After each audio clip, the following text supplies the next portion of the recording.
గత వారం 10 రోజులుగా హైదరాబాద్ సెంట్రల్ యూనివర్సిటీలో విద్యార్థుల ఆందోళనలు, అలాగే ప్రభుత్వం దాని మీద ఏ విధమైన చర్య తీసుకుంటుందో మనం చూస్తూ ఉన్నాం.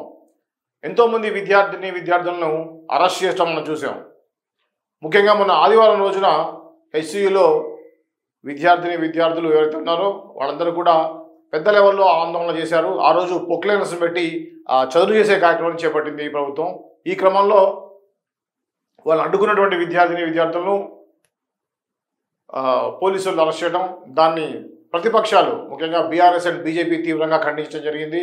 ఈ క్రమంలో ఉద్రిక్తమైనటువంటి వాతావరణం నెలకొంది. ఈరోజు కూడా ఈ ప్రతిపక్షాలు ముఖ్యంగా బీఆర్ఎస్ అండ్ బీజేపీ నాయకులు హెచ్యుకి వెళ్తున్నారు అనేటువంటి నేపథ్యంలో వాళ్ళందరినీ కూడా కట్టడి చేసే ప్రయత్నం చేస్తుంది రేవంత్ సర్కార్.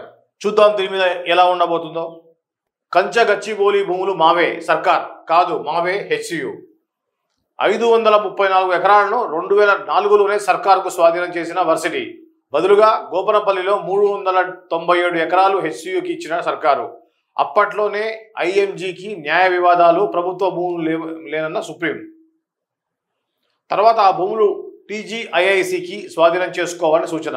వర్సిటీ రిజిస్ట్రార్ సమ్మతితో నిరుడు సర్వే, హద్దులను గుర్తింపు. ప్రభుత్వం టీజీఐఐసి చెప్పేదంతా అబద్ధం, సర్వే జరగలేదు, హద్దులు గుర్తించలేదు, వెనక్కి తీసుకోవాలంటే కమిటీ ఆమోదం తప్పనిసరి.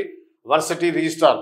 ఇప్పుడు ఇదేమైందంటే ప్రభుత్వానికి ప్రతిపక్షానికి మధ్యన ఉన్నటువంటి ఈ యొక్క ఇష్యూ ఏదైతే ఉందో యూనివర్సిటీ వర్సెస్ గవర్నమెంట్గా మారింది. ఇప్పుడు యూనివర్సిటీ రిజిస్ట్రార్ ఈ భూములు మావే అని అంటాం, లేదు మేము ఆల్రెడీ హద్దులు గుర్తించాం, ఇది గవర్నమెంట్ భూమి అని చెప్పేసి ప్రభుత్వం చెప్పడం జరుగుతూ ఉంది.